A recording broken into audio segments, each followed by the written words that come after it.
Oh man, here we are, my favorite day of the week. It's Friday. And it's time now for our Berkshire Hathaway bi-weekly podcast. Joining us in the studio again today, realty expert John Brodeen. And we'll be back to talk with John right after this. Look, if you're feeling cramped, uncramp yourself. And you won't feel overwhelmed by the idea of selling your home while you buy another. And you won't come down with a case of the, oh no, what have we done's? Because our network agents have the expertise to see you through the entire journey and get your family where they need to be. Now, let's go get you home. All right, here we are. We are back. It's your bi-weekly podcast with Berkshire Hathaway. John Brodeen back in the studio with us. And I asked you this question the other day, John, but you must not be fighting or sparring right now because you're looking good again, brother. Yeah, no accidents. No, little bruise on my eyebrow, and that's it. Yeah. What happened there? I don't even know. Just one of those things that happens. You use your head a lot in grappling, so it gets in the way. Yeah. Now, you mentioned you got a big tournament coming up and you have to cut weight. Yeah. Were you like a high school wrestler or anything? No, I didn't wrestle in high school. Okay. Now I wish I would have, but... Yeah, and when it comes to cutting weight, how much weight will you have to cut? I've got to weigh in at 185 on the 15th, and I'll be cutting from it's not really cutting even. It's just losing a few pounds, cutting from 191. Okay. So it's not too terrible. Just need to eat clean and, keep working out hard, and it'll go down, and make sure I, make sure I don't eat anything super salty, the day before. And sure, you get all that water retention. And so does that mean you have to ease off the bush lattes or anything? Yeah, probably. Probably. So where's before this? The 15th. Yeah, where is the tournament? Minneapolis. This time. Yeah. Big one? Yeah, kind of. Yeah. So that'll be, I always get nervous leading up to them. It stresses me out, but I'll be glad that I did it. So how does your other half feel about it when you go into these tournaments? She's not nervous, really. She's just not getting to punched watch. in the face. Yeah, no, I'm not either. This is just grappling, right. She's not getting choked or somebody trying to break her arm, at least. Yeah. Okay. I just get nervous, but then afterwards, it's such a relief. Sure, I to bet. get it over with. Yep.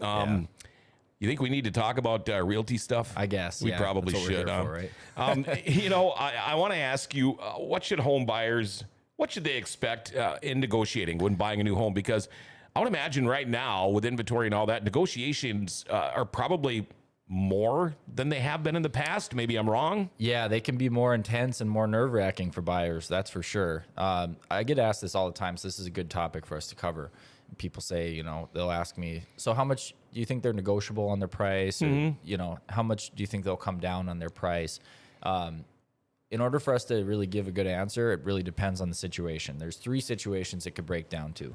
First situation, worst situation for the buyer, but it probably means it's a really attractive home, is when there's one or more other offers on the table right now. Second scenario is it's a newer listing, but you're the only offer. Third scenario is when you're the only offer and it's a stale listing. It's been on the market for a long time. Maybe the price reduced multiple times. Oh, sure. So we'll go over the first scenario first here. And this is when you are up against at least one other offer on a really attractive listing. So the answer when they ask, how much do you think they'll come down on this listing? In this scenario, probably none. Yeah. It's probably going the other way. How little are they going to go up? Yeah, exactly. So it's not normal for the seller to come down. Usually sells at or above listing price, depending on how many other offers there are. The more offers there are, the higher chance it's going to go well beyond listing price. I just had one the other week that went, $12,000 above the listing price. Wow. So it's unlikely for the buyer to get closing cost assistance. That's where the seller pays that out of their proceeds and gives you money so you don't have to come up with as much money at closing. It's unlikely for the seller to agree to a home sale contingency. They're going to want to take the offer that's the most sure bet possible. So if you have a house that you need to list and sell in order to buy their house, they're probably not even looking at your offer. Unless, it's just 2 offers and both of them have home sale contingencies, but that's unlikely. So when there are a lot of offers, like four or more offers, the winning offer will likely be over asking price. There might even be some appraisal gap coverage where they'll pay $5,000 or $10,000 over appraised value, not to exceed the purchase price. Yep. Just to ease the seller's concerns even more, especially in a hot market. Appraisal is always a concern. Strong financing, maybe 20% down financing. You know, if you've got two offers that are very, very similar, but one of them is low down payment financing and the other one is 20% down payment financing, you know there's a lot more that can go wrong for the person who's putting 20% down, and they're still going to be able to close. Whereas it might take a very small little thing that could make it so the person putting, 3% down make it so they can't close. Right. And again, no closing cost assistance. That's, chances are they're not going to accept an offer that's asking for closing cost assistance. If there's 4+ offers, most likely the stronger ones aren't going to be asking for that. So scenario number 2, when you are the only offer, but it's a new attractive listing. So it's unlikely that you're going to need to pay over asking price, but the seller also probably isn't going to come down very much. You have a decent chance at getting your closing cost assistance. Usually you kind of have to build it into your offer. So maybe instead of the seller coming down $4,000 on their price, you offer them full asking price, but you give them $4,000 in closing cost assistance. Okay. Then you've got scenario number 3, which is the most, the most ideal scenario for a buyer to come out strong in negotiations. That's when we're offering on a stale listing and we're the only offer. Yep. This could be a listing that's price reduced multiple times.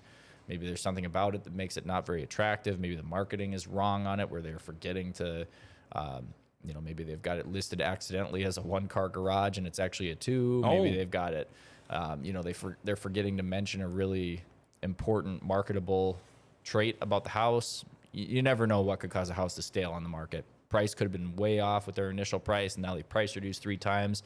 Now they're finally in the ballpark, but nobody's paying attention still. So it's going to be easy to get your closing cost assistance. That's not that much to ask for.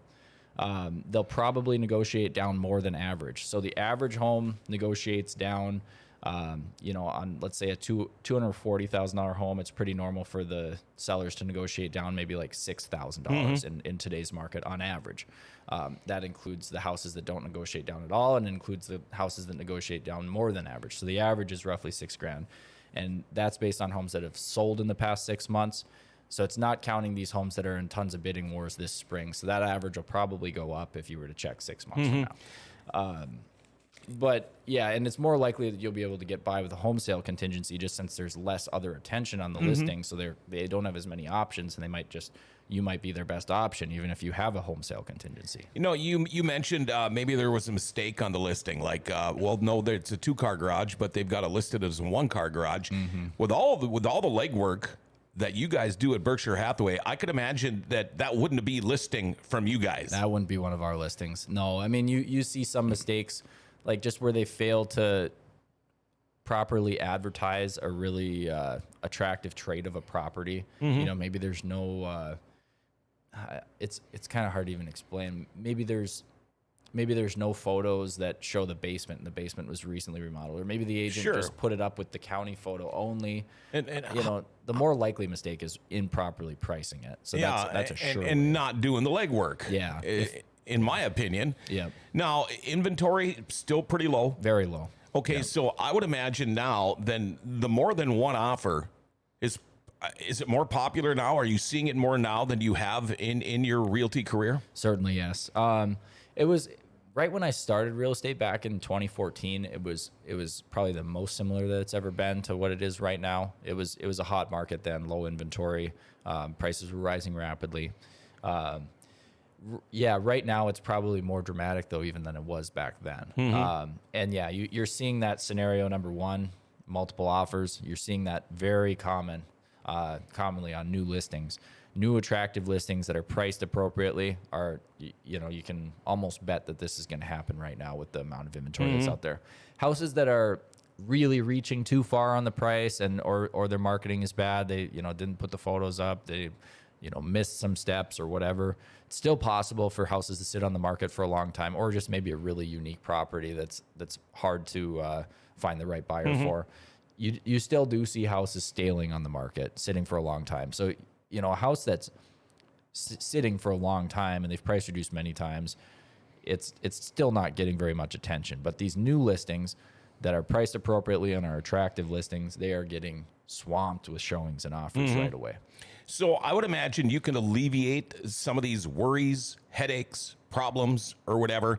If you're thinking about buying or you're thinking about selling, we say this all the time. It is so important to reach out to a realty expert like you months beforehand to alleviate these surprises. Yeah.